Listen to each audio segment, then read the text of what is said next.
Hello mga kachirit. Pinagpalang araw sa bawat isa, gabi sa ibang bansa, saan man kayo panig ng mundo. Ngayon is mag-tutorial tayo sa paggawa ng DIY na conveyor. Yan, ito is self ko lang to, self invention. Okay, bali ito mga guys, kakailangan na natin dito yung bearing. Dapat pag bibili tayo ng bearing is Koyo or NSK. Yan, bali ang size ng ginamit natin ditong bearing is 6301. Yan, 6301 mga siret. Yan, dilim. 6301 yan mga siret. Mabibili ito sa mga dealer ng motorcycle parts. Yan, bali ang ginawa ko dito is nagbaluktot lang tayo dito ng yan. Bali 12mm tong ginamit natin. Bali ganyan lang yung gagawin nyo. Yan, parang heart shape. Yan, tapos greenine lang natin ng konti yung kanyang mga spike para pumasok yung maging round yung dulo niya. Ito yan, maging round. Tapos ang ginawa ko dito mga siret yan, hinati ko siya sa bali yung portion na lang yan. Yan, bali nasa ko lang yan, 1/4. Yan, papausli lang kayo ng 1/4 doon sa 12mm, and then pagkatapos is mahitan nyo ng hatiin nyo lang sa gitna pa cross. Yan, at pag nahati nyo na sa cross, ito yung magiging lock system nya.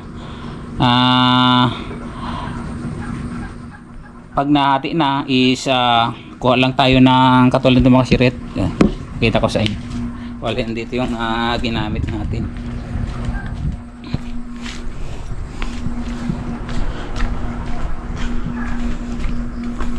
Ito mga kasiret, bali yan, bali talim to ng lumang chipping gun natin, yung chipping gun na maliit. Yan, yung palapad siya. Yan, bali hinasa ko lang yan. Ito ngayon yung pangkuko natin dito.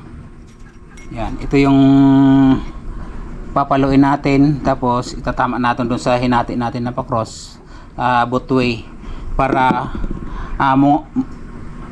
siya mga kasiret, para mag-lock siya dito, para hindi matanggal yung bearing pag mayroon ng load. Yan, kabilaan yan. Yan, para maging lock siya, mag-lock.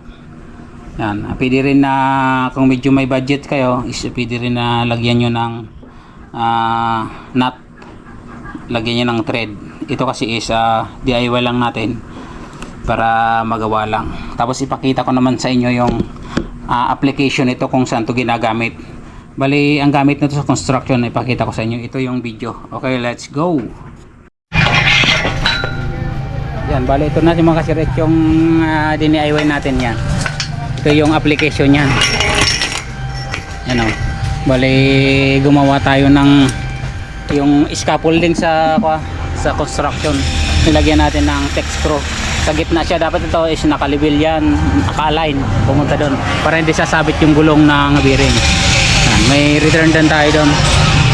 Ito naman yung may load pupunta dito kasi malayo yung paggagalingan ng hukay pupunta dito.